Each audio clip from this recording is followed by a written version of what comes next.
ఈరోజు మనం తిమోతి గురించి నేర్చుకుంటాం. ఈ తిమోతి ఇక్కడ రాయబడింది. ఆయన తండ్రి ఏమో గ్రీసు దేశస్థుడు, అంటే అన్యుడైన వాడు. తల్లి మాత్రం యూదురాలు. కాబట్టి గ్రీసు దేశస్థుడు కనుక వాళ్ళకు గ్రీసు దేశంకు సున్నతి ఉండదు. పౌలు మరి రక్షింపబడిన ఈయనకు తిమోతికి సున్నతి చేయించాడు. మీరు అడగవచ్చు, ఎందుకు ఇతనికి సున్నతి చేయించాడు అంటే, ఆ రోజుల్లో అపోస్తలుల కాలంలో ఇంకా బైబిల్ సంపూర్తి కాలేదు. రోమ ధర్మశాస్త్రంలోని అదే తనతో నడుస్తుంది. ఎప్పుడైతే బైబిల్ సంపూర్తి అయిందో, 66 పుస్తకాల గ్రంథం లిఖించబడిన తర్వాత పరిస్థితులన్నీ మార్చబడ్డాయి. ఈ దినం మరి క్రైస్తవులకు అనేది సున్నతి లేదు అని పౌలే ఆ విషయం చెప్పాడు.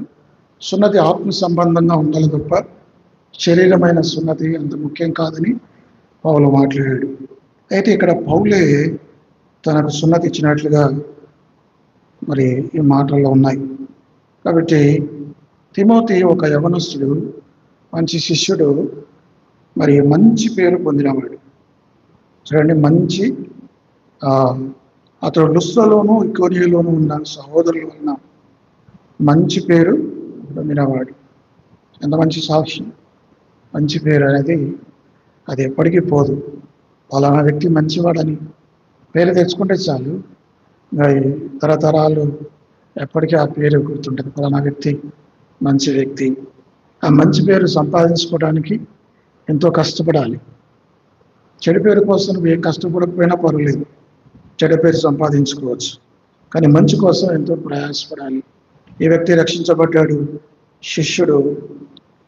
అయితే ఈయన రక్షణ కారణం ఏమిటంటే వారి తల్లి, వారి నాయనమ్మ. చూడండి, 2వ తిమోతి 1వ అధ్యాయం 5వ వచనం. 2వ తిమోతి 1వ అధ్యాయం 5వ వచనం. ఓకే, అక్కడ చదివి.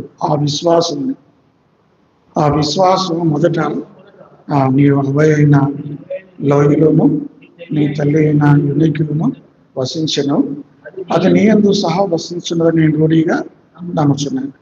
కాబట్టి తిమోతి ఎట్లాంటి వాడంటే, ఎంతో నిజాయితీ గల విశ్వాసం పొందినవాడు. తన జీవితంలో విశ్వాసం ఇక్కడ రాస్తున్నాడు. ఆ విశ్వాసం పైన ఉంది 4వ వచనంలో, నీ యందున్న నిష్కపటమైన విశ్వాసమును జ్ఞాపకం చేసుకుని. పౌలు అంటాడు తిమోతికి రాస్తూ, తిమోతిని సంబోధిస్తూ ఏమన్నాడు? నిష్కపటమైన విశ్వాసం, కపటం లేని విశ్వాసం, నిజాయితీతో కూడిన విశ్వాసం, యథార్థమైన విశ్వాసం. కాబట్టి ఈ రోజుల్లో మనం విశ్వాసులమే, పేరుకు విశ్వాసులమే, కానీ ఇలాంటి మాట గురించి మన గురించి సాక్ష్యం చెప్తున్నారా? పౌలు అంతటి గొప్పవాడు. మరి తిమోతి గురించి, తిమోతి చాలా చిన్నవాడు. పౌలుతో పోల్చుకుంటే పౌలు వృద్ధాప్యంలో ఉన్నాడు, తిమోతి యవనస్తుడు. అయితే యవనస్తుడు గురించి చెప్పే సాక్ష్యం ఏంటంటే, నిష్కపటమైన విశ్వాసం, ఏ కపటం లేదు. విశ్వాసం అనేది, విశ్వాసం అంటే అర్థం ఏంటిది? నిరీక్షింపబడి వాటి యొక్క నిజస్వరూపమును అదృశ్యమైనవి ఉండటకు రుజువునై ఉన్నది. కాబట్టి విశ్వాసం అనేది ఏంటంటే, చూడని దాన్ని నమ్మటం. పరలోకం మనం చూడం, నరకం మనం ఏం చూడం, పరలోకం మనం చూడం. కాబట్టి మరి చూడని దాన్ని నమ్మి విశ్వసించాలి. యేసుప్రభు అన్నాడు, చూడని నమ్మని వారికంటే, చూసి నమ్మని వారికంటే చూడనమ్మక వారు. చూడక నమ్మటమే విశ్వాసం. కాబట్టి ఆ విశ్వాసం పెట్టాలి, నమ్మకం పెట్టాలి. కాబట్టి తిమోతి ద్వారా మొట్టమొదటిగా మనం నేర్చుకునేది ఏంటంటే, అటువంటి విశ్వాసం మనం కలిగి ఉండాలి. నిష్కపటమైన విశ్వాసం, యథార్థమైన విశ్వాసం. విశ్వాసంలో స్థిరంగా ఉండాలి. విశ్వాసులైన వారు పడిపోతూ లేస్తూ, కొంతకాలం చర్చికి వచ్చి రాకుండా, కొంతకాలం ప్రార్థన చేస్తూ, కొంతకాలం ప్రభు కొరకు నమ్మకంగా జీవిస్తూ, కొంతకాలం పడిపోతూ, ఇది కాదు. అస్థిరమైన ఇది ఉండకూడదు, స్థిరంగా కొనసాగాలి. చూడండి, కొలస్సీలకు రాసిన పత్రిక 2వ అధ్యాయం కొలసి 2:6. కావున మీరు మనం ప్రభు అయిన క్రీస్తు యేసును అంగీకరించిన విధముగా ఆయన యందు వేరు పారిన వారై ఇంటి వలె కట్టబడుచు, మీరు నేర్చుకున్న ప్రకారముగా విశ్వాసముందు స్థిరపరచబడుచు, కృతజ్ఞతాస్తుతులు చెల్లించడానికి విస్తరించు ఆయన యందుండి నడుచుకోండి. ఇంటి వల్లే కట్టబడాలి. ఒకసారి ఇల్లు కట్టబడిందంటే, ఇప్పుడు ఇల్లు కట్టాము బిల్డింగ్, ఇది అది ఎప్పటికీ ఎంతకాలం 100 ఏళ్ళు ఉంటుంది అంటే ఆ విధంగా మన విశ్వాసం కూడా నిలబడే విశ్వాసంగా ఉండాలి, కూలిపోయే విశ్వాసంగా ఉండాలి. ఏ విశ్వాసం ఇక్కడ ఏ విశ్వాసం అట? విశ్వాసమందు స్థిరపరచబడచ్చు. పౌలు చెప్తున్నాడు కొలస్సీకి, మీరు విశ్వాసమందు స్థిరపరచబడాలి. విశ్వాసమందు స్థిరపరచబడినామా? తిమోతి అయితే విశ్వాసమందు స్థిరమైన విశ్వాసం కలిగిన వాడు. బైబిల్లో 3 అంతల విశ్వాసాలు ఉన్నాయి. ఒకటి అవిశ్వాసం. ఏంటి? అంటే విశ్వాసం బొత్తిగా లేకపోతుంది. యేసుప్రభు వారు దొంగలు ఉన్నాడు, సముద్రం మీదకి తుఫాను వచ్చింది, అలలు వచ్చాయి, వాళ్ళు భయపడుతున్నారు. యేసుప్రభు ఉండగా కూడా వాళ్ళు భయపడుతున్నారు. భయపడాల్సిన పని లేదు, ఎందుకంటే యేసుప్రభు చెప్పాడు మనం అద్దరికి వెళ్దాం. యేసుప్రభు ఒక మాట చెప్పాడంటే అద్దరికి వెళ్ళి తీరుతారు అంతే. ప్రళయం రాని, భూకంపం రాని, వరదలు రాని, తుఫాను రాని, ఆయన మాట జరిగి ఆకాశం భూమి గతించిన నా మాటలు అవతల అద్దరికి వెళ్తామంటే అద్దరికి వెళ్ళాం. యేసు ప్రభు చెప్పాడు కదా అని వాళ్ళు అనుకోలేదు. రెండవది, యేసు ప్రభు వాళ్ళతో ఉన్నాడు, అప్పుడు కూడా వాళ్ళు భయపడిపోయారు. యేసు ప్రభు ఉంటేనే భయపడితే మరి యేసు ప్రభు లేనప్పుడు యేసు ప్రభు వారు ఉన్నారా?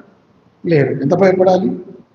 కాబట్టి అవిశ్వాసం. యేసు ప్రభు అన్నాడు, మీరు ఇంకా నమ్మిక లేక ఉన్నారా? You have no faith at all. నమ్మకం లేని వ్యక్తుల వలె ప్రవర్తించారు. యేసు ప్రభు బోధలు విన్నారు, ఆయన అద్భుతాలను చూశారు, కానీ కష్టమైన పరిస్థితి విశ్వాసం అనేది ఎప్పుడు బయటకు వస్తుందంటే మన కష్టాల్లో ఉన్నప్పుడే విశ్వాసం కలిగటం అది గొప్ప సంగతి.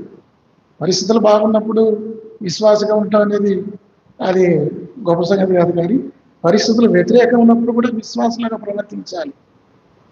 అర్థమైందండి? స్థిరమైన విశ్వాసం, నిష్కపటమైన విశ్వాసం. మొట్టమొదటి అవిశ్వాసం. రెండవది అల్ప విశ్వాసం, లిటిల్ ఫెయిత్. విశ్వాసం ఉంటుంది కానీ ఏ విశ్వాసం? ఇది కొద్ది విశ్వాసం. అల్ప విశ్వాసి ఎందుకు సందేహపడుతుంది? పేతురు యేసుప్రభువును చూసినంత కాలం నది సముద్రం మీద నడిచాడు. గురి యేసుప్రభు నుంచి పక్కకు పోయింది, గాలి సముద్రాన్ని చూశాడు, భయపడ్డాడు, మునిగిపోతున్నాడు. అప్పుడు యేసుప్రభు వాడిని పదవి ఏంటంటే అల్ప, అంటే విశ్వాసం లేదని కాదు, కానీ ఏంటది? నీళ్ళ మీద నడిచేంత విశ్వాసం లేదు, మునిగిపోయే విశ్వాసం, సగం విశ్వాసం. Little faith, no faith number 1. Number 2 little faith. Number 3 గొప్ప విశ్వాసం, గ్రేట్ ఫెయిత్. యేసు ప్రభువును ఆశ్చర్యపరిచిన విశ్వాసం. ఎవరిది? శతాధిపతి. ఎవరిది?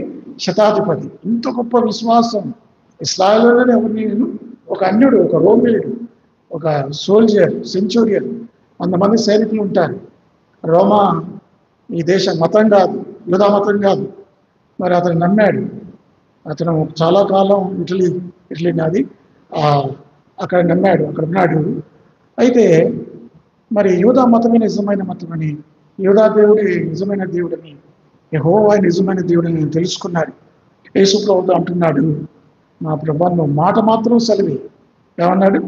నువ్వు వచ్చి అంత దూరం వచ్చి శ్రమ తీసుకోకండి, నేను కూడా అధికారం ఉంది. కూర్చోమంటే కూర్చుంటాడు, వెళ్ళమంటే వెళ్తారు, నాకు లోపడతారు 100 మంది సైనికులు. నీకు కూడా ప్రకృతి లోపడుతుంది, నీకు కూడా రోగాలు లోపడతాయి, నీకు కూడా దయ్యాలు. అంత నమ్మకం. మాట మాత్రం సెలవి. యేసు ప్రభు మాట మాత్రం సెలవిచ్చాడు. ఆయన ఏ టైంలో చెప్పాడో అదే టైంలో స్వస్థత కలిగింది. కాబట్టి ఏ విశ్వాసం ఇది? గొప్ప విశ్వాసం. మనం ఇప్పుడు ఏ విశ్వాసంలో ఉన్నాం? అవిశ్వాసం కేటగిరీలో ఉన్నామా? అల్ప విశ్వాసం కేటగిరీలో ఉన్నామా? గొప్ప విశ్వాసంలో ఉన్నామా? మనం పరీక్షించుకోవాలి. శిష్యులు ప్రార్థన చేశారు. లూకా 17లో ఎవరు ప్రార్థన చేశారు? యేసు ప్రభువా మా విశ్వాసాన్ని వృద్ధి పొందించు. 5వ వచనం, 17వ అధ్యాయం లూకా సువార్త 5వ వచనం, అది చూడండి. అలా మనం ప్రార్థన చేయాలి. ప్రభువా అపోస్తలులు మా విశ్వాసము వృద్ధి పొందించమని. చూసారా? మనం అట్లా ప్రార్థన. ఒకవేళ బలహీనమైన విశ్వాసం అనుకుంటే, నమ్మకం సంపూర్ణంగా దేవుని మీద లేకపోతే, ప్రభా నాకు నమ్మకం కలిగించు. ఆ మగదయం బట్టి తండ్రి ఏమన్నాడు? ప్రభా నా నమ్మిక తప్పిపోకున్నట్లు నా కొరకు సహాయించింది. కాబట్టి నమ్మకం అనేది చాలా ముఖ్యం. క్రైస్తవ జీవితానికి పునాది ఏంటిది? నమ్మకం, విశ్వాసమే. మళ్ళీ పరలోకాన్ని తీసుకుని వెళ్ళేది ఏమిటి? మన క్రియల, మన భక్త కాదేంటి? విశ్వాసం. విశ్వసించేవాడే నిత్య జీవం గలవాడు. ప్రభు అయిన యేసునందు విశ్వాసం ఉంచుకో, అప్పుడు నీవు ఇంటి వారును రక్షణ పొందుతారు. కాబట్టి మరి ఇతనికి మొట్టమొదటి ఇతనుకున్న గొప్ప లక్షణం ఏంటంటే ఏముంది? ఇతనికి విశ్వాసం, నిష్కపటమైన విశ్వాసం. అతని జీవితంలో విశ్వాసం కనబడుతుంది. మన జీవితంలో కూడా ఇతరులు ఇతని విశ్వాసే, ఇతని నిజమైన విశ్వాసాన్ని చూడగలగాలి, చెప్పగలగాలి. మన గురించి సాక్షి పౌలు చెప్తున్నాడు, నీ అందున్న నిష్కపటమైన విశ్వాసం. కాబట్టి సిన్సియర్ ఫెయిత్ అది మొట్టమొదటి లక్షణం. ఎవరిది? ఇప్పుడు ఫేక్ నోట్లు ఉంటాయి కదా, కరెన్సీ తప్పుడు డూప్లికేట్ నోట్లు ఉంటాయి. అవి మెరుస్తాయి కానీ వాటికి విలువ ఉంటుందా? ఒకసారి నేనేం చేశానంటే ఒక దగ్గర ఏదో ఏదో కొన్నాను, ఏం చేసాను తెలియదు. అతను ఫేక్ నోట్ ఇచ్చాడు చాలా ఏళ్ళ క్రితం. నేను ఫేక్ నోట్ ఇస్తే అది తీసుకొని చూస్తానికి చాలా బాగుంది, కొత్త నోట్లాగే దాని రంగు అంతా అలాగే ఉంది. నేనేం చేశాను, మంచి నోట్ అనుకున్నాను. పోయి పెట్రోల్ బంక్లో పెట్రోల్ కొట్టేదానికి పోతే వాళ్ళు ఇట్లా చూసిండు, చాలా ఏళ్ళ క్రితం పాత నోట్లు ఉన్నప్పుడు. చూడగానే ఇట్లా చూడగానే చెప్పేశారు. వాళ్ళు రోజు కొన్ని వందలు చూస్తారు కదా, 500, ఇది ఫేక్ నోట్ అన్నాడు. అది చెల్లుబాటు కదా. మళ్ళీ వెళ్ళి అతనికి ఇచ్చాను. ఇస్తే అతను మళ్ళీ నాకు సెట్ ఫేక్ నోట్ కదా. ఒరిజినల్ నోట్కు ఉండే వాల్యూ 500 నోటుకు ఎట్లా ఉంటుంది, దాని వాల్యూ దానికి ఉంటుంది. ఫేక్ నోట్ మనం ఫేక్ బిలీవర్స్గా ఉండకూడదు. ఎట్లా ఉండాలి? నిజమైన విశ్వాసంలాగా తిమోతి వలె అటువంటి విశ్వాసాన్ని మనం సంపాదించుకోవాలి. రెండవది ఏంటంటే యవనస్తుడే కానీ ఆత్మీయమైన పరిపక్వత కలిగినవాడు, స్పిరిచువల్ మెచ్యూరిటీ ఆయనకుంది. క్రైస్తవులకు ఏముండాలంటే ఆత్మీయంగా ఎదిగిన వారై ఉండాలి. కొంతమంది చిన్న వయసులోనే ఎక్కువ ఆత్మీయంగా ఉంటారు, కొంతమంది వయసులో పెద్దవాళ్ళైనా అంత ఆత్మీయత ఉండదు. చూడండి ఆ మాటలు, 1 తిమోతి 4:12. 1 తిమోతి నీ యవనమును బట్టి తృణీకరింపనీయకము, కానీ మాటల్లోనూ ప్రవర్తనలోను ప్రేమలోను విశ్వాసంలోను పవిత్రతలోను విశ్వాసులకు మాదిరిగా ఉండము. చూసారా? చాలు. కాబట్టి ఇతను ఎంత మెచ్యూరిటీ ఉందని ఇతనికి. ఒక యవనస్తుని ఇప్పుడు చాలాసార్లు మరి యవనస్తుల్ని పెద్ద పెద్ద సంఘాలకు పంపరు. కొత్తగా పెళ్ళైన వాళ్ళని, కొత్తగా చాలా మెచ్యూరిటీ ఉన్న వాళ్ళకి పెద్ద సంఘాలకు పంపిస్తారు. మరి ఇతను అనేక సంఘాలను సేవ చేశాడు. ఎఫెసీ సంఘంలో పౌలు తర్వాత ఆ బాధ్యతను, ఆ సంఘాన్ని పౌలు ఈయనకు అప్పగించాడు. ఎఫెసీ పెద్ద సంఘం, గొప్ప సంఘం. ఆ 7 సంఘాల ఆల్మోస్ట్ ఆ సంఘాలన్నీ కూడా ఎఫెస్ నుంచి వెళ్ళిపోయినాయి. ఫిలిప్పు, కొలస్సే, లవొదికీ సంఘాలన్నీ కూడా ఇందులోంచి వెళ్ళిపోయిన వారు. వెళ్ళిపోయి వాళ్ళ స్థలాలకు వెళ్ళి పౌలు అక్కడ పరిచయం చేశాడు ఎఫెసులో. తర్వాత మరి తిమోతి కూడా ఆ బాధ్యత తీసుకున్నాడు. చిన్న వయసులో ఆత్మీయ మెచ్యూరిటీ, స్పిరిచువల్ మెచ్యూరిటీ ఉంది. ఆ విధంగా ఉండాలి మనం కదా, వీక్గా ఉండకూడదు. వాక్యాన్ని తెలుసుకొని ఉండాలి. ఎఫెసులకు రాసిన పత్రిక 4:14. ఎఫెసులకు రాసిన పత్రిక 4:14. అందువలన మనం పసిపిల్లలమై ఉండి స్పీడ్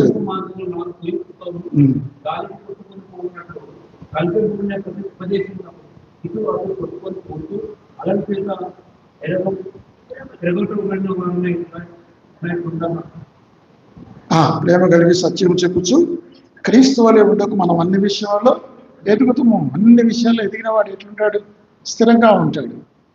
ఇంకా అస్థిరంగా ఉన్నవాడు, అంత పరిపక్వత లేనివాడు గాలిగా ఎగిరిపోతుంటాడు.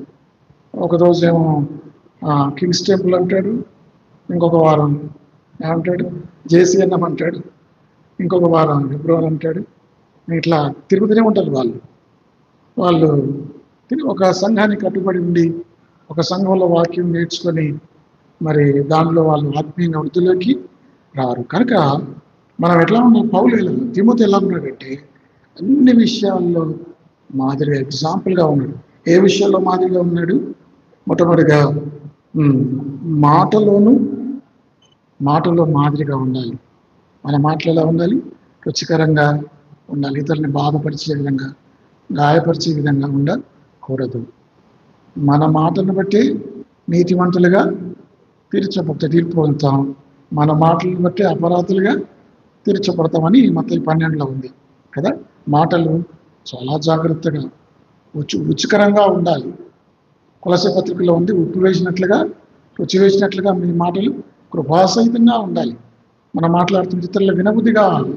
ఎక్కడ కూడా పరుషంగా కానీ, కోపంగా కానీ, అసహనం కానీ, ఇతరులను నిందించడం కానీ మన మాటల నుంచి రాకూడదు. కాబట్టి మాటల్లో మాదిరిగా ఉన్న వ్యక్తి.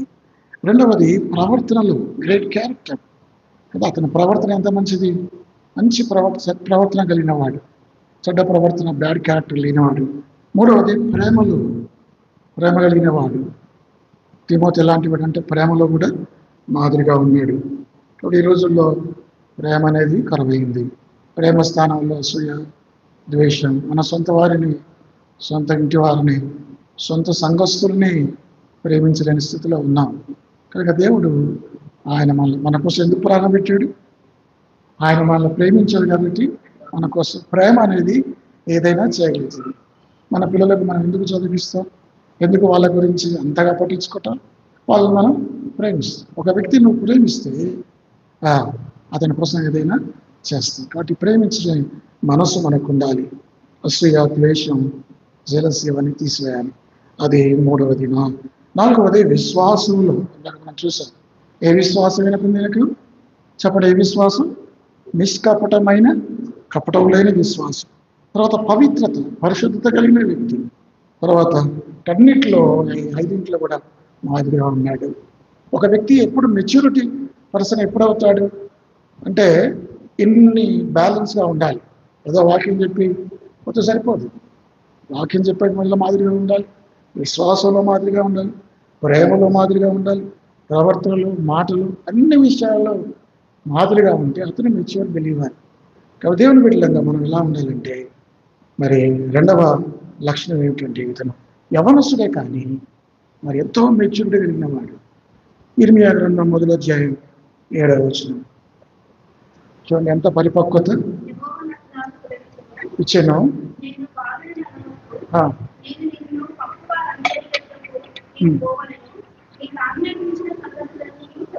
కాబట్టి ఆయన అంటున్నాడు, ఇర్మియా ఏమంటున్నాడు? నేను బాలుని కాబట్టి నేను బాలుడని అనవద్దు. కాబట్టి ఈ యొక్క తిమోతి బాలుడు, యవనస్తుడే కానీ పసిపిల్ల వంటి మనసు కాదు. దేవుని వాక్యం నేర్చుకున్నాడు, విశ్వాస వృద్ధి పొందాడు, పలు సంఘాలకు వెళ్ళి స్వార్థ సేవ చేశాడు. కాబట్టి ఎన్నో అంశం ఇది. రెండవది అదే రెండో అంశం ఏంటంటే స్పిరిచువల్ మెచ్యూరిటీ ఉండాలి. వయసుతో నిమిత్తం కాదు. వయసు చిన్నవాడే. ఎవరు? ఇర్మియా బాలుడే. ఆ బాలుతో చెప్తున్నాడు, వెళ్ళి వాక్యం చెప్పబట్టున్నాడు. ఇక్కడ తిమోతి యవనస్తుడే. ఏమంటున్నాడు? నువ్వు మాదిరిగా ఉండు. కాబట్టి మెచ్యూరిటీ కలిగి ఉండాలి. యేసు ప్రభు సారూప్యాలకు మార్చబడాలి. అది రెండవ అంశం. తిమోతి ద్వారా మనం నేర్చుకునేది ఏంటంటే అది ఏం చెప్పుకున్నాం మనం? మెచ్యూరిటీ. ఓకే, ఉదాహరణకి దావీదు గురించి చూద్దాం. దావీదు వయసులో చిన్నవాడు, అవునా? 16-17 ఏళ్ళే. అంత పెద్ద గొల్లియాతును మరి చంపివేశాడు. కాబట్టి బాలుడు అని చెప్పి నేను చిన్నపిల్లని నేనేం చేయలేను అనుకోవడానికి లేదు. కాబట్టి ఆత్మీయమైన పరిపక్వత సంపాదించాలి. లక్షల మంది, వేల మంది ఇస్రాయేల్ పారిపోయారు ఫిలిస్టీన్ గొల్లియాతును చూసి. ఒక్క బాలుడు మరి 40 దినాలు సవాల్ చేశాడు, ఎవరేం చేయలేకపోయారు. కాబట్టి దావీదు వంటి గుణం. తర్వాత ఇంకొకటి ఎవరు?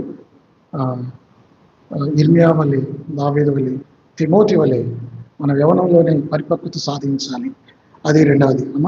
మూడవది చూడండి, అతనికి ఎలాంటి మనసు ఉందంటే తిమోతికి ఫిలిప్పీలకు రాసిన పత్రిక 2వ అధ్యాయం రెండవ వచనం 21, 22. చూచుకొనుచున్నారు కానీ చూడరు. అతని యోగ్యత మీరు, అతనంటే ఇక్కడ ఎవరు చెప్తున్నాడు పైన 19 తిమోతి గురించి. తిమోతి యోగ్యత మీరు ఎరుగుదురు. తండ్రికి కుమారుడు ఎలా సేవ చేయను, అలాగే అతడు నాతో కూడా స్వార్థ వ్యాపకమిత్తము సేవ చేయొచ్చు. చూసారా? కాబట్టి ఆ పైన 20 వచనంలో మీ క్షేమ విషయమై నిజముగా చింతించు వాడు అతని వంటి వాడు ఎవరు నా యొద్ద లేడు. మూడవది ఏంటంటే సర్వెంట్హుడ్ అంటారు. సర్వెంట్ హార్టెడ్ అంటే సేవకుని యొక్క మనస్తత్వం ఉంది. ఈ రోజుల్లో చాలామంది సర్వెంట్స్గా లేదు కానీ సెలబ్రిటీస్గా ఉన్నారు. ఎలా ఉన్నారు? సెలబ్రిటీ. సర్వెంట్స్గా ఉండరు. కాబట్టి నేను సెలబ్రిటీని, నేను పాస్టర్ని, నేను అది చేస్తానా, ఇది చేస్తానా అంటారు. నేను చేస్తానా, నేను చేపలు ఉడుస్తానా అంటారు. కాబట్టి సెలబ్రిటీల వల్ల మనం ఫీల్ కావద్దు. ఇంత గొప్ప వ్యక్తి, ఇంత విశ్వాసి పౌలు ఎంతమందికి సేవ చేశాడు. ఫిలిప్పు సంఘం గురించి ఎంత ఏడ్చాడు, ఎంత బాధపడ్డాడు. సంఘ క్షేమం కోరినవాడు. సంఘంలో అతను మరి యేసు ప్రభువు వారి గురించి మీకు తెలుసు కదా. అమ్మ ఇంకొక వచనం చూడండి. మార్కు సువార్త 10వ అధ్యాయం 45వ వచనం. మార్కు 10:45. మనుష్య కుమారుడు పరిచారం చేయించుకోవడానికి రాలేదు కానీ పరిచారం చేయించుకును అనేకులకు ప్రతిగా విమోచన క్రయధనముగా. చూడండి, యేసు ప్రభు వారికి ఎంత దాసుని మనస్సుంది. కాబట్టి దాసుడైన ఆయన యజమానుడు, ఆయన ప్రభు కానీ ఏం చేస్తాడు? శిష్యుల పాదాలు కడుగుతాడు. కాబట్టి అయ్యో ప్రభు నా పాదాలు కడుగుతావని పేతురు అన్నాడు. అందరి పాదాలు, ఆఖరి ఇస్కరియోతు పాదాలు కూడా కడిగాడు. అంటే తగ్గించుకోవటం, దాసత్వం, దాసునిగా ఉండాలి. నువ్వు గొప్పవానిగా ఉండాలంటే ఏం చేయాలి? ముందు దాసుడిగా ఉండటం నేర్చుకోవాలి. తగిన కాలం ముందు మనం హెచ్చించబడినట్లు ఆయన బలిష్టమైన చేతి కింద దీన మనసులో ఉండేది. దీనంగా తగ్గించుకుంటే, గర్వంగా ఉంటే దేవుడు మనం హెచ్చించాడు కదా. దేవుడు అహంకారాన్ని ఎదిరించి దీనిలోకి తన కృప అనుగ్రహించాడు. మనం చూసామన్నా. కాబట్టి గర్వంగా ప్రవర్తించవద్దు. గర్వం అని ఏం చేస్తుందంటే, సైతాన్ యొక్క లక్షణం ఏంటి? అపవాద లక్షణం గర్వం. యేసు ప్రభు వారి లక్షణం ఏంటి? సాత్వికం కదా.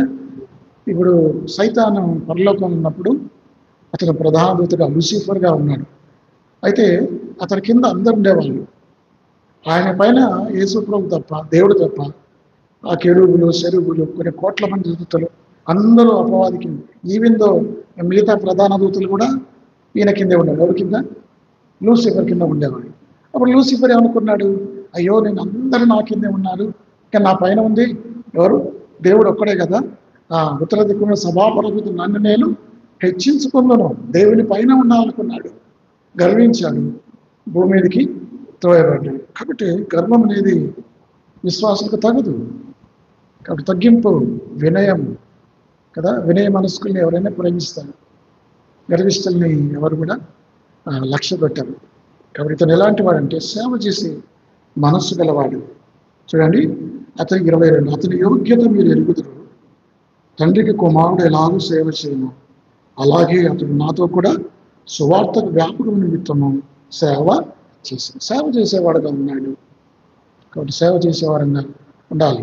దేవుని మందిరంలో ఏ పని చేయడానికైనా సిగ్గుపడకూడదు. బయట సిగ్గుపడు, కానీ దేవుని మందిరం అనేది ఇక్కడ ఎవడు గొప్పవాడు లేడు, ఎవడు తక్కువవాడు లేడు.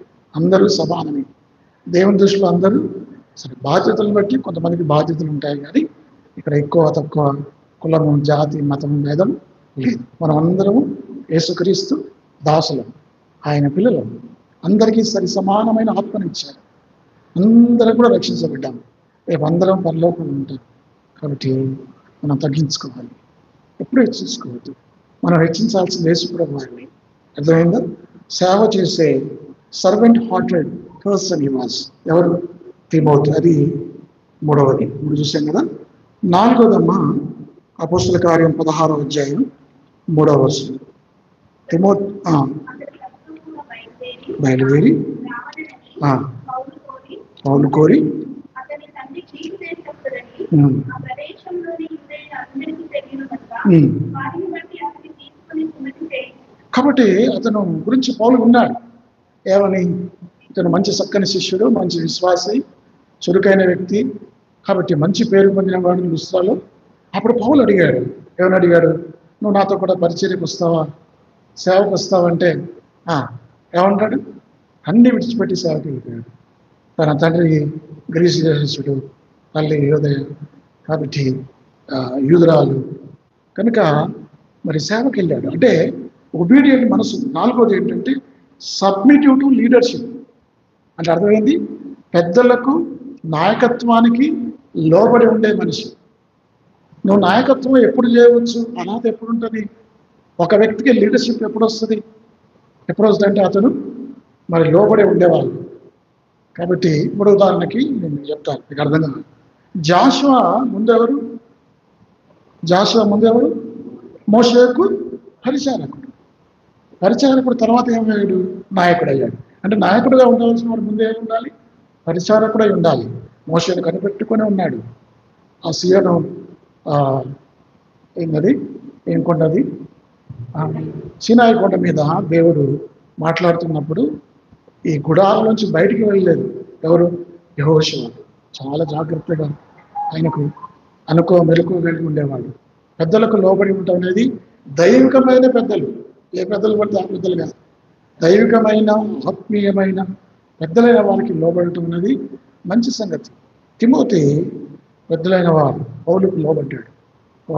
పౌలు ఏం చెప్తే అక్కడ వెళ్ళేవాడు, ఏం చేయమంటే అది చేసేవాడు. ఒక తండ్రిగా నా కుమారుడైన, ఎక్కడుందా మాట, నా కుమారుడైన తిమోతి, మొదటి తిమోతిలోన కుమారునిగా ఫీల్ అతని గురించి చెప్పాడు.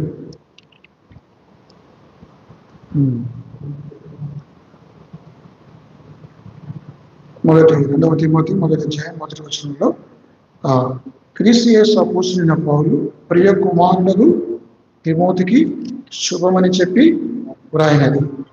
మొదటి తిమోతి మొదటి అధ్యాయం 2వ వచనం, విశ్వాసమును బట్టి నా నిజమైన కుమారుడు తిమోతికి.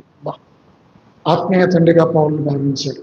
4వ లక్షణం మనకి ఏముండాలంటే, పెద్దవారికి, దైవ సేవకులకు, మరి ఆత్మీయంగా ఉన్న వారికి లోబడాలి. అది నేర్చుకోవాలి. అది నేర్చుకోకపోతే నష్టపోతాం. మన నాయకత్వం చేయలేదు. ఎవరు తీసుకుని వెళ్ళి మళ్ళీ పైన పెట్టరు, కింది స్థాయి నుంచి. ఇప్పుడు చాలామంది ఎబ్రోన్లో గొప్ప గొప్ప సేవకులు వాళ్ళు తీసుకొచ్చి ముందే సంఘాన్ని పంపించారా, ముందు పోగానే వాళ్ళు ఏం చేస్తారు, బాత్రూమ్స్ క్లీన్ చేయాలి. అక్కడి నుంచి స్టార్ట్ తగ్గించుకొని చిన్న చిన్న మెట్టు ఎదుగుతూ ఆ తర్వాత వారిని పై స్థానం ఇస్తారు. ఎక్కడైనా అంత, ఉద్యోగాల్లో అయినా, మరి వ్యవస్థలోనైనా, రాజకీయాల్లో అయినా, ఎక్కడైనా సరే అదే పద్ధతి. ముందు తక్కువ స్థాయి నుంచి మనం ఒకేసారి ఉన్న ఫలంగా పెద్ద స్థాయిని కోరుకోవద్దు. యేసుప్రభువు అంటాడు, మీలో ప్రముఖంగా ఉన్నవాడు వాడు పరిచారకుడై ఉన్నారు, అక్కడి నుంచి పైకి వెళ్ళాలి. కాబట్టి పెద్దలకు లోబడి ఉండాలి. హెబ్రీ 13:17 చదవండి. హెబ్రీ 13:17, మీ పైని నాయకులుగా ఉన్నవారు లెక్క ఒప్ప చెప్పవలసిన వారి వలె మీ ఆత్మను కాయుచున్నారు. వారు దుఃఖముతో ఆ పని చేసిన వల్ల మీకు నిష్ప్రయోజకం కనుక దుఃఖముతో కాక ఆనందముతో చేరినట్లు వారి మాట విని, చూసారా పౌలు అంటున్నాడు, మరి వారి మాట విని వారికి, ఎవరికి లోపడాలి, మీ పైన నాయకులుగా ఉన్న వారికి, పెద్దలైన వారికి. చూడండి 7వ వచనంలో 13:7, మీకు దేవుని వాక్యం బోధించి మీ పైన నాయకులుగా ఉన్న వారిని జ్ఞాపకం చేసుకుని వారి ప్రవర్తన ఫలమును శ్రద్ధగా తలంచుకొనొచ్చు వారి విశ్వాసమును అనుసరించండి. చూసారా, మీకు వాక్యం బోధించే వాళ్ళని గౌరవించాలి, ఆనర్ చేయాలి. దేవుని వాక్యం నా మాటలు కాదు. అంటే నన్ను మేము గౌరవించని చెప్పట్లేదు. పెద్దవారిని, నాయకులు ఉన్న వారిని, వాక్యం బోధించే వారిని, వారికి మనం లోబడి ఉండాలి. అది తిమోతి. మరి తిమోతికి వాక్యం తెలియదా? తెలుసు. తిమోతికి ఎంతో అనుభవం ఉంది, ఎంతో వాక్యం ఉంది. కానీ పెద్దలకు లోబడేవాడు, సేవ చేసే మనస్సు కలిగినవాడు. అది ఎన్నోది, సబ్మిసివ్ టు లీడర్స్ కదా. పై నాయకత్వానికంటే మళ్ళీ చెప్తున్నాను, ఆత్మీయమైన ఆ నాయకత్వానికి మనం లోబడాలి. కొంతమంది పెద్దలే కానీ శరీరరీతిగా ప్రవర్తిస్తారు, వారికి లోబడితే ఇంకా నష్టం. ఆత్మీయమైన నాయకత్వానికి మరి తిమోతి పెద్దలకు లోబడేవాడు. అది 4వది. 5వది ఏమిటంటే శ్రమలు వచ్చినా స్థిరంగా ఉండేవాడు. చూడండి మాటలు, 1 తెస్సలోనిక 3వ అధ్యాయం 2-3 వచనాలు. 1 తిమోతి చదివి వాక్యం తీయండి. 1 తిమోతి కాదు, 1 తెస్సలోనిక 3వ అధ్యాయం 2-3 వచనాలు. కాబట్టి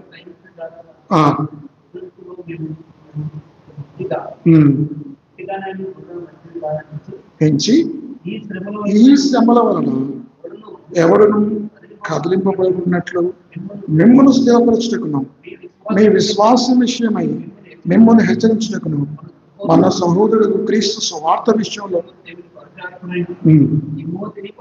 తిమోతి కూడా శ్రమలు అనుభవించాడు. పౌలు ఏ శ్రమలు పొందాడు, పౌలుతో తిమోతి కూడా అలాంటి శ్రమలు ఎదుర్కొన్నాడు. చూడండి అక్కడ, అట్టి శ్రమలను అనుభవించుటకు మనము నియమింపబడిన వారమని మీరు ఎదుర్కొన్నారు. శ్రమలు ఎదుర్కొన్నాడు. యేసుప్రభువు అన్నాడు, లోకంలో మీకు శ్రమ కలుగును. శ్రమలు అనివార్యం. క్రైస్తవ బిడ్డలకు శ్రమలు వస్తాయి. శ్రమలు వచ్చినప్పుడు దేవుని విడిచిపెట్టకూడదు. శ్రమలు వచ్చినప్పుడు మందిరాన్ని విడిచిపెట్టకూడదు.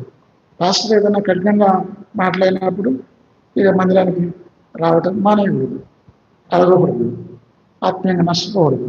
కాబట్టి ఈ శ్రమలు అనేవి క్రైస్తవ జీవితాన్ని నాకేంటి కష్టాలు వస్తాయి అంటారు కొంతమంది. నాకేంటి మా కష్టాలు రావటం అంటే మన సమాధానం ఏంటి?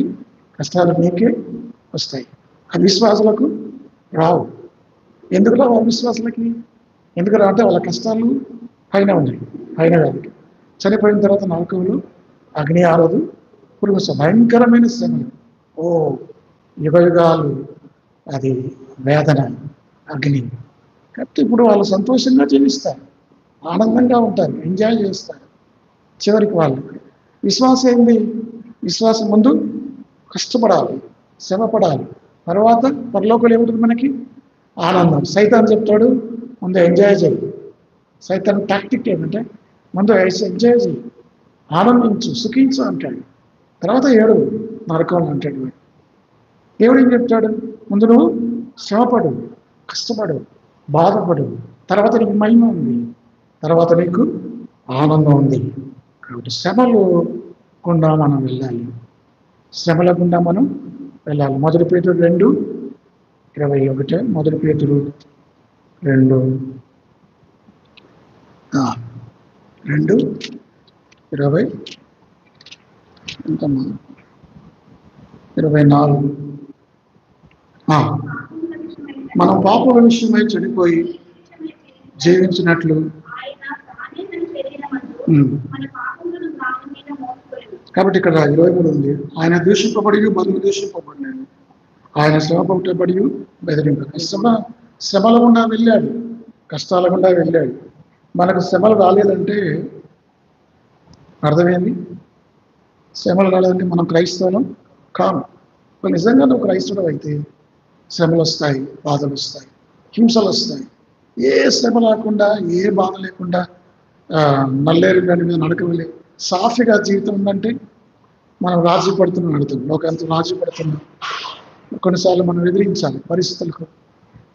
ఎన్నో లక్షణం అనేది శ్రమలలో కూడా స్థిరంగా ఉన్నాడు. యాకోబు 1:12, యాకోబు 1:12 శోధన సహించబడ ధన్యుడు అతడు శోధనకు నిలిచిన వాడై ప్రభువు తన్ను ప్రేమించే వారికి. చూసారా, శోధన సహించేవాడు ధన్యుడు, శోధనకు లొంగినవాడు వ్యర్థమైపోతాడు, నష్టపోతాడు. కాబట్టి శోధనలు మనందరికీ వస్తాయి. కాబట్టి శోధనలు, శ్రమలు. ఇప్పుడు పామ్ ట్రీ ఉంది, తాడి చెట్టు, చాలా ఎత్తుగా ఉంటుంది. గాలి వేసినా ఏ వేసినా వంగుతుంది, కానీ మళ్ళీ చక్కగా నిటారుగా నిలబడుతుంది, అదే వెలిగిపోదు. అర్థమైందా? కాబట్టి అలాగే విశ్వాసంలో శ్రమలు మళ్ళీ ఇంకా పైకి తీసుకుని వెళ్ళాలి, కానీ కొంగ తీసే ఉండకూడదు. 5వది, ఆయన ఎలాంటి వాడు అంటే శ్రమలలో అదరలేదు, బెదరలేదు, ధైర్యంగా ఉన్నాడు. ప్రభు కోసం నిలబడ్డాడు. మీరు ఆ విత్తనాల గురించి విత్తవాన ఉపమానంలో వేరు లేనందున అది ఎండిపోయాడు. కాబట్టి లోతైన వేరు ఉంటే పైన ఎదుగుతాం. కాబట్టి శ్రమలు అనివార్యం. ఎన్నో చెప్పుకున్నాం. ఇది 5వ. 6వది, అతను లేఖనాల్లో ప్రవీణుడు, వాక్యాన్ని బాగా ధ్యానించినవాడు, బైబిల్ బాగా చదివినవాడు. చూడండి ఆ మాటలు 2 తిమోతి 3వ అధ్యాయం 17. ఎంత వాక్యం నేర్చుకున్నాడు. 2 తిమోతి 3:15 చదవండి.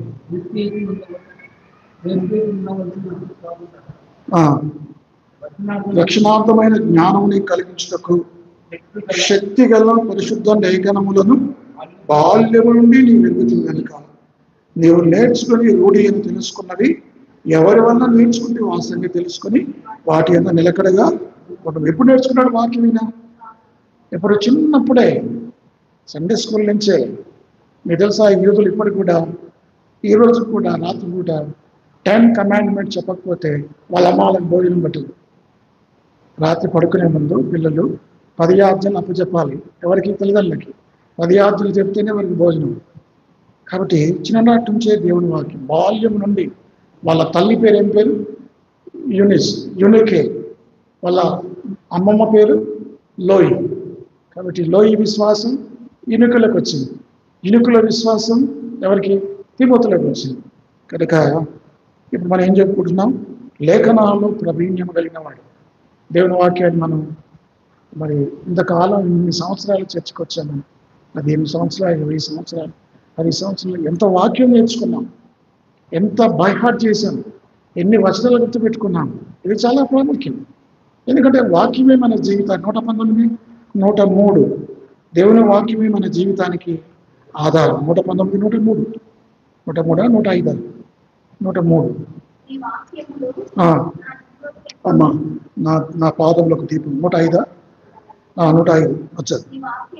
నీ వాక్యము నా పాదములకు దీపమును, నాకు త్రోవకు వెలుగు. అర్థమైంది? అంటే చీకట్లో నడిచే వెలుగు లేకపోతే, దీపం లేకపోతే ఎక్కడికి వెళ్తాడో అతనికి తెలియదు. కాబట్టి వాక్యం అనే దాన్ని మనం బాగా నేర్చుకోవాలి, బాగా స్టడీ చేయాలి.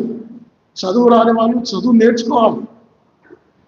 నేను ఒకసారి చాలా ఏళ్ల క్రితం అరవిందం గారని ఒక గొప్ప దైవసేవకుడు, చాలా ఏళ్ల క్రితం నేను స్టూడెంట్గా ఉన్నాను. ఒకసారి ఆయన ఈసీఎల్ ఆయన వచ్చాడు. వస్తే అప్పుడు ఈసీఎల్ ఎంత పెద్దగా లేదు. ఈసీఎల్ మామూలుగా రైతులతో అట్లా ఉండేది. చాలా పెద్ద సంఘం అప్పటికి కూడా. అయితే అరవిందం గారు వచ్చి ఆయన వాక్యంలో నాకు మళ్ళీ ఇష్టం. ఆయన చెప్పిన వాక్యం ఇప్పుడు కూడా నాకు గుర్తుంది. అయితే నేను అందరు వెళ్ళిపోయారు, కానీ నేను నైట్ ఉన్నా, ఆయనతో ఉండాలి, ఆయనతో నేర్చుకో. ఆయనకు అప్పటికి కళ్ళు కనపడవు. గుడ్డివాడు అయిపోయాడు. పెద్ద వయసు వచ్చింది, వాక్యం చదవరాదు. అయితే ఏం చేసేవాడంటే వాక్యాన్ని మరి పలానా అది ఏ వాక్యం చెప్పాడో, వాక్యం చెప్పింది గుర్తుంది కానీ అధ్యాయానికి అది నాకు చెప్పాడు. ఆ వాక్యం అధ్యాయం చదువు కొంత భాగం చదివించాడు. ఆయన అనుకోవచ్చు కదా, మరి నా కళ్ళు లేవు, మరి సాకు చెప్పొచ్చు ఆయన. ఏమని? నేను కళ్ళు ఉంటే వాక్యం చదివేవాడిని అని అనుకోవచ్చు కదా. లేదు, వాక్యం ఏం చేయాలి? చదువు రాకపోతే, కళ్ళు కనబడకపోతే ఏం చేయాలి? వేరే వాళ్ళతో చదివించుకోవాలి. అర్థమైంది? వాక్యాన్ని చదవాలి. వాక్యాన్ని చదివితేనే మనం విశ్వాసంలో ఉంటాం. ఉదాహరణకి రోజు అన్నం తింటాం. రోజు అన్నం తింటున్నాం కాబట్టి మనం బలంగా ఉన్నాం. 3 రోజులు అన్నం తినకపోతే, నేను ఒక వారం రోజులు అన్నం తినలేదు అనుకోండి, చిన్న పిల్లడు వచ్చి కూడా ఇంత మనిషిని కూడా నెట్టేస్తే నేను ఏమవుతా? ఎందుకంటే బలం లేదు, శక్తి లేదు. కాబట్టి మన ఆత్మీయ బలం దేవుని వాక్యం ద్వారానే. దేవుని వాక్యం మనల్ని పోషిస్తుంది. శరీరాన్ని ఆహారం ఎలా పోషిస్తుందో దేవుని వాక్యం అనే ఆహారం. మీరు తెలుసా, వాక్యాన్ని ఆహారంతో పోల్చారు. బైబిల్లో మొట్టమొదటిగా రొట్టెతో పోల్చారు. మనుషులు రొట్టె వల్ల కాదు, కానీ దేవుని నోటి నుంచి ప్రతి మాట వల్ల, దేవుని మాటలు, దేవుని వాక్యం రొట్టెతో పోల్చబడింది. ఇందాక మనం చదివే కదా 119, 103 వచ్చింది.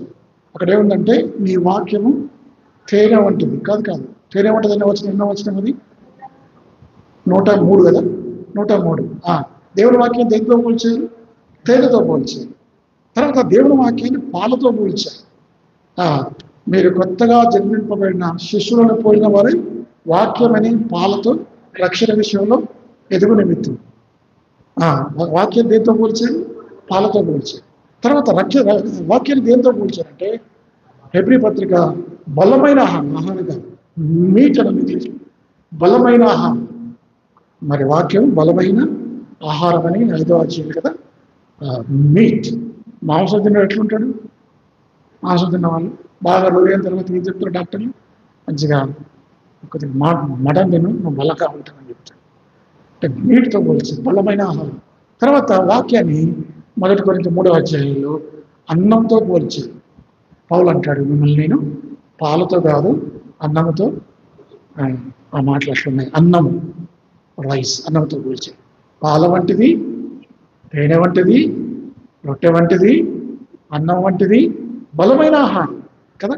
శరీరానికి ఆహారం ఎలాగో ఆత్మలకు వర్ధిల్లాలంటే దేవుని వాక్యమైన ఆహారం. మనం కేవలం మీరు ఇక్కడికి వచ్చి 45 నిమిషాలు విన్నంత మాత్రం మీరేమి ఆత్మీయులు కారు. కానీ మీరు ఇంటికి వెళ్ళి ఆ వాక్యాన్ని ధ్యానించాలి, వాక్యాన్ని వినాలి. టీవీలలో, రేడియోల్లో ఎంతో వాక్యం వస్తుంది. లేకపోతే కూర్చొని వాక్యాన్ని చదవాలి, ధ్యానించాలి, వాక్యాన్ని నేర్చుకోవాలి. అర్థమైందండి? కాబట్టి ఇప్పుడు ఈయన గురించి చెప్తున్నాం మనం. ఈయన ఏంటంటే ఎప్పటి నుంచి అంటే ఆయన వాక్యం నేర్చుకుంది? బాల్యము నుండే శక్తిగల వాక్యం, ఆ శక్తిగల పరిశుద్ధ లేఖనాలు, దానికి శక్తి ఉంది కదా. వాక్యానికి ఏముంది? శక్తి ఉంది. హెబ్రీ 4:12 ఉంది.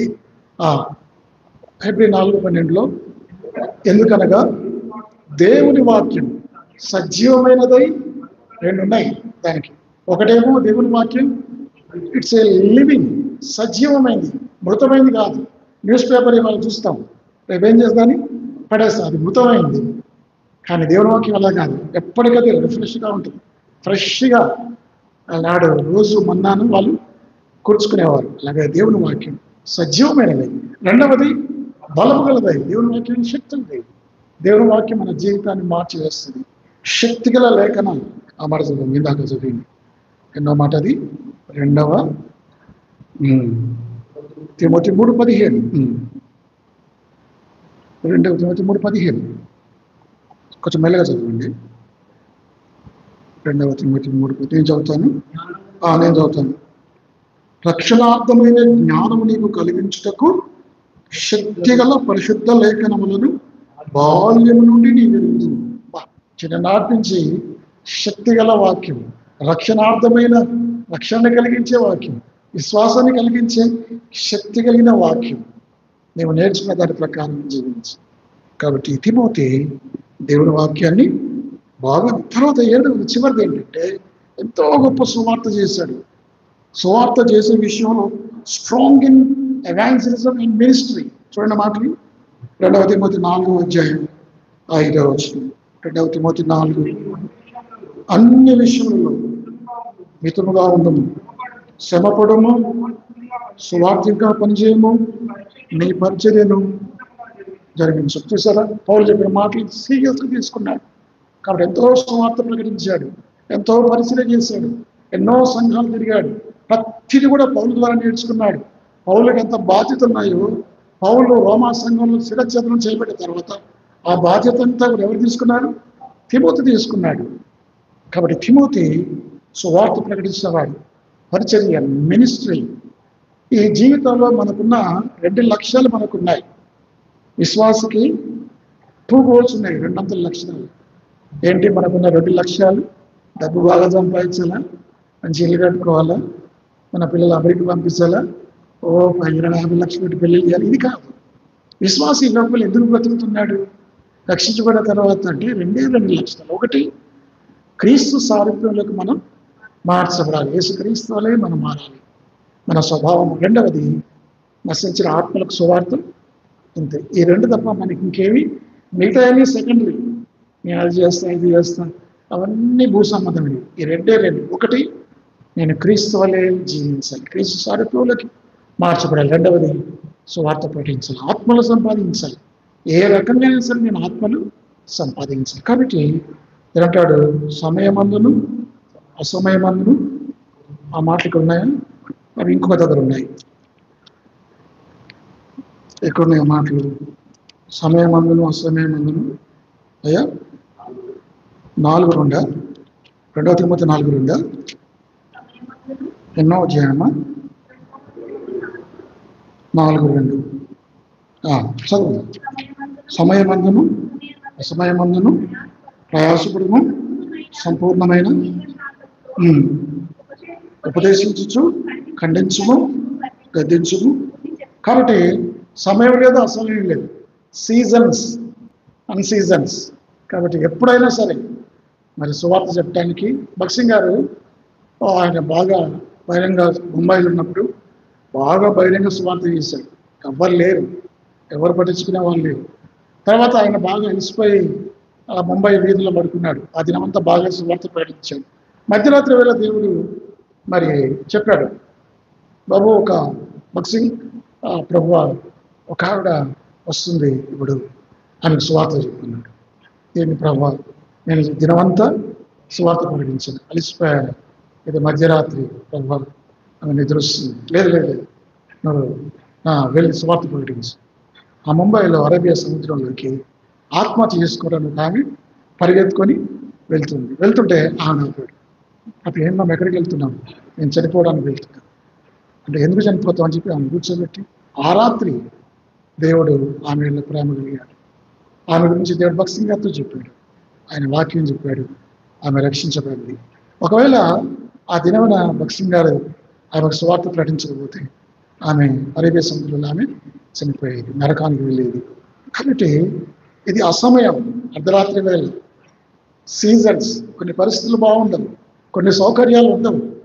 కానీ అన్ని వేళల్లో అన్ని పరిస్థితుల్లో కూడా సువార్త ప్రకటించడానికి, ఆత్మలు రక్షించడానికి అది మన బాధ్యత. మత్తయి సువార్త 28